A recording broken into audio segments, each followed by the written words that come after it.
ناظرین، تحریک آزادی فلسطین کیا مسلم اور کیا غیر مسلم جاں بازوں کی قربانیوں سے رنگین؟ یاسر عرفات کو اقوام متحدہ کی جنرل اسمبلی کے اجلاسوں میں مدعو کیا جاتا عرض فلسطین کے لیے جن غیر مسلموں اور غیر فلسطینیوں نے جد و جہد کی اور اپنے خون کا نذرانہ پیش کیا، یہ ایک روشن باب ہے۔ اپنا خون اس عرض مقدس کی نظر کرتے ہوئے مسئلہ فلسطین کو دنیا بھر میں اجاگر کیا۔ ہم یقینی طور پر ان جاں بازوں کے بھی مشکور ہیں۔ السلام علیکم ناظرین، تحریک آزادی فلسطین کیا مسلم اور کیا غیر مسلم جاں بازوں کی قربانیوں سے رنگین ہے؟ آپ کو یاد دلاتا چلوں کہ بھلے وقتوں میں مسئلہ فلسطین صرف بیت المقدس کے تحفظ کا نہیں بلکہ آزادی، مساوات اور حق خود ارادیت کا مسئلہ تھا، اور فلسطین میں قومی تحریک مزاحمت عروج پر تھی جس کی دنیا بھر کے پسے ہوئے طبقات، انقلابی تنظیموں اور غیر جانبدار ممالک میں عزت و تکریم تھی۔ اس دور میں اسرائیل کو استعمار کا اعلی کار سمجھا جاتا تھا اور آزادی فلسطین کے لیے دنیا بھر کی مسلح تحریکیں تعاون کرتی تھیں۔ پی ایل او کے سربراہ اور فلسطین کے قومی لیڈر یاسر عرفات کو اقوام متحدہ کی جنرل اسمبلی کے اجلاسوں میں مدعو کیا جاتا، جہاں 1974 میں انہوں نے اپنی مشہور زمانہ تقریر میں انتہائی جرأت کے ساتھ مسئلہ فلسطین بیان کیا، اور یہ تقریر آلیو برانچ سپیچ کے نام سے مشہور ہوئی۔ اس کے بعد رفتہ رفتہ عبداللہ اعظام جیسے قائدین کی وجہ سے قومی تحریک مزاحمت اسلامی تحریک مزاحمت بن گئی، اور آج میڈیا پر صہیونی غلبے کے باعث انہیں دہشت گرد کہا جاتا ہے۔ کوئی ان کی بات سننے کو تیار نہیں، جس کی وجہ سے فلسطینی کاز کو ناقابل تلافی نقصان ہوا۔ خیر، عرض فلسطین کے لیے جن غیر مسلموں اور غیر فلسطینیوں نے جد و جہد کی اور اپنے خون کا نذرانہ پیش کیا، یہ ایک روشن باب ہے جسے تاریخ سے غائب کرنے کی کوشش کی جا رہی ہے، اور اب بہت کم لوگ ان جاں بازوں سے واقف ہیں۔ آئیے آج میں آپ کو ان میں سے چند کا تعارف کرواتا ہوں۔ ان میں پہلے نمبر پر ہیں جارج ہبش۔ جارج ہبش عرب مسیحی خاندان میں 1926 میں پیدا ہوئے۔ 1948 میں پہلی عرب اسرائیل جنگ کے دوران ان کے خاندان کو بھی لاکھوں فلسطینیوں کی طرح ہجرت پر مجبور کیا گیا، اور اسرائیلی فائرنگ میں ان کی بہن جاں بحق ہو گئیں۔ جارج ہبش، جنہیں اسرائیلی یہود سے سخت نفرت تھی، اس واقعے کے بعد ان کی نفرت میں مزید اضافہ ہوا اور انہوں نے اسرائیل کے خلاف مسلح تحریک عرب نیشنل موومنٹ کے نام سے شروع کی، جسے بعد ازاں popular front for liberation of فلسطین میں ضم کر دیا گیا، اور اس تنظیم کی بنیاد مارکسی فلسفے پر رکھی گئی۔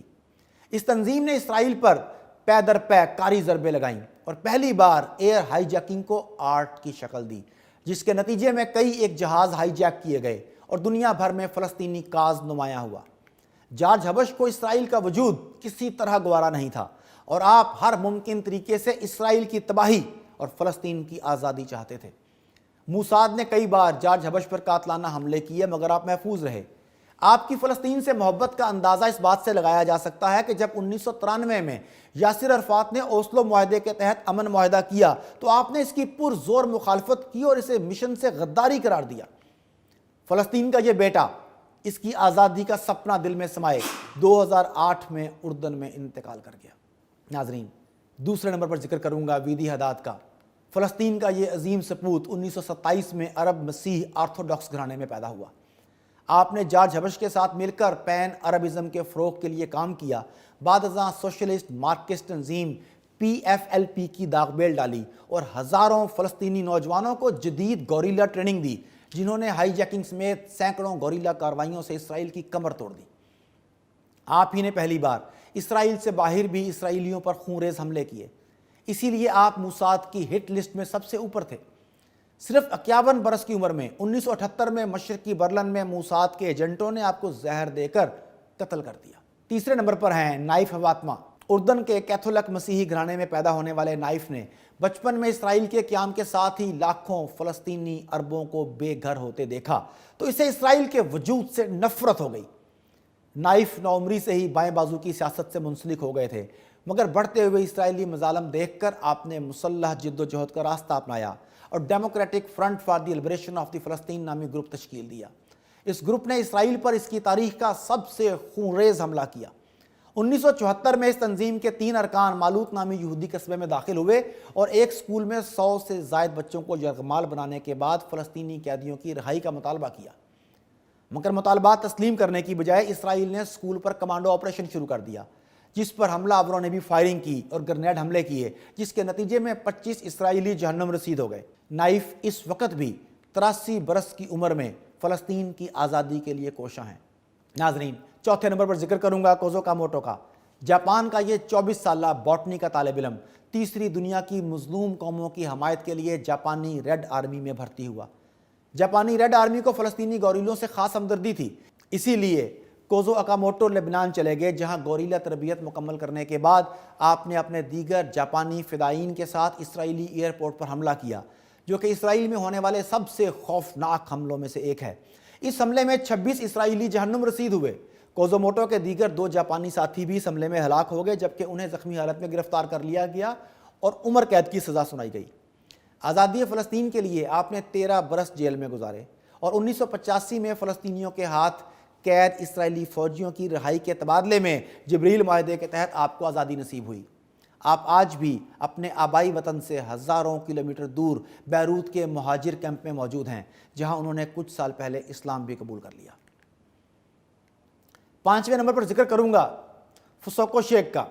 فسوکو شیک نوبو کمیونسٹ نظریات سے متاثر 26 سالہ جاپانی لڑکی فسوکو شیک نوبو سامراجیت سے شدید نفرت کرتی تھی اور دنیا بھر کے مظلوم اقوام کی عملی طور پر مدد کرنا چاہتی تھی۔ اسی لیے اس نے جاپانی ریڈ آرمی جوائن کی اور سامراجیت کے سب سے بڑے گماشتے اسرائیل کو ہدف بنایا اور بیروت پرواز کر گئی۔ یہاں اس سمیت سینکڑوں جاپانیوں نے گوریلا تربیت مکمل کی اور یہ بھی ہتھیار سجائے آزادی فلسطین کی جد و جہد میں شریک ہو گئی۔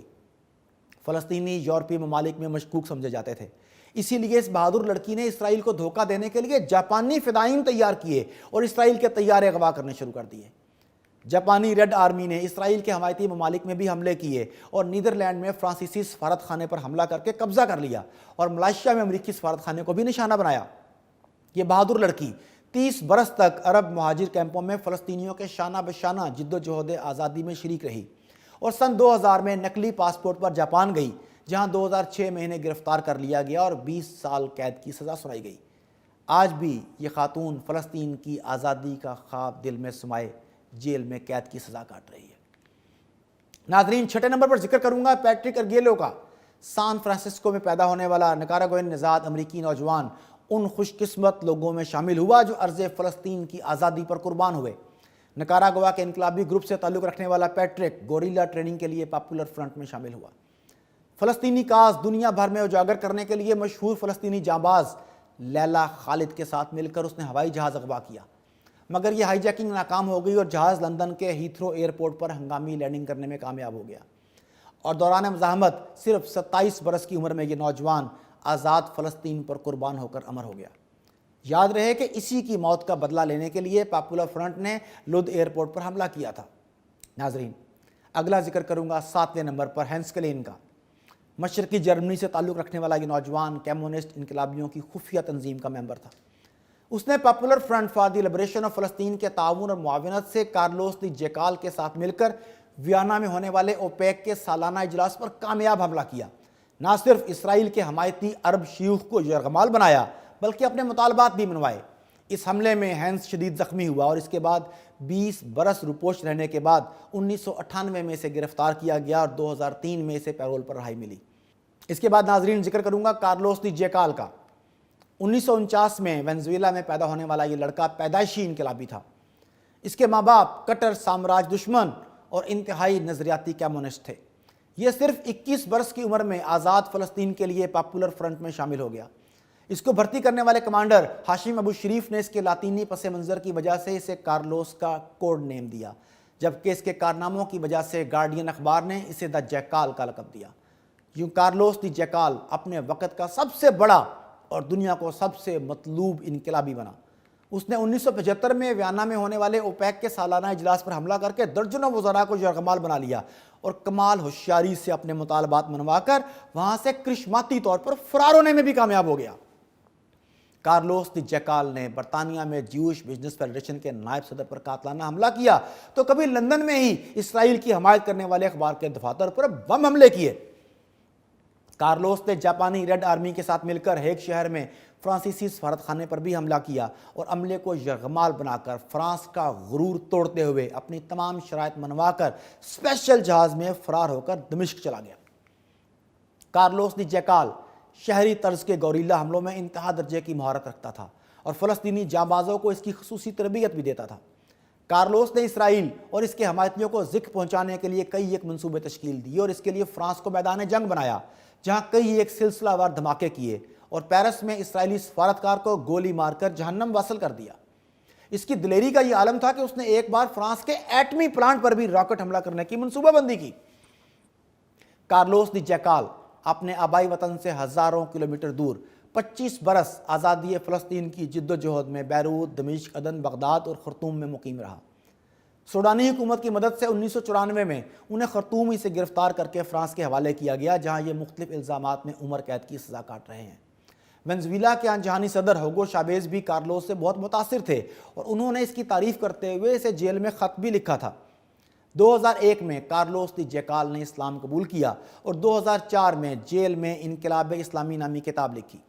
ناظرین، یہ سینکڑوں میں سے ان چند جانبازوں کا تعارف تھا جنہوں نے فلسطین کی قومی مزاحمتی تحریک میں ہراول دستے کا کردار ادا کیا، اپنا خون اس ارض مقدس کی نظر کرتے ہوئے مسئلہ فلسطین کو دنیا بھر میں اجاگر کیا اور فلسطینی جانبازوں سے مل کر اسرائیل پر کاری ضربیں لگائیں۔ ہم یقینی طور پر ان جانبازوں کے بھی مشکور ہیں۔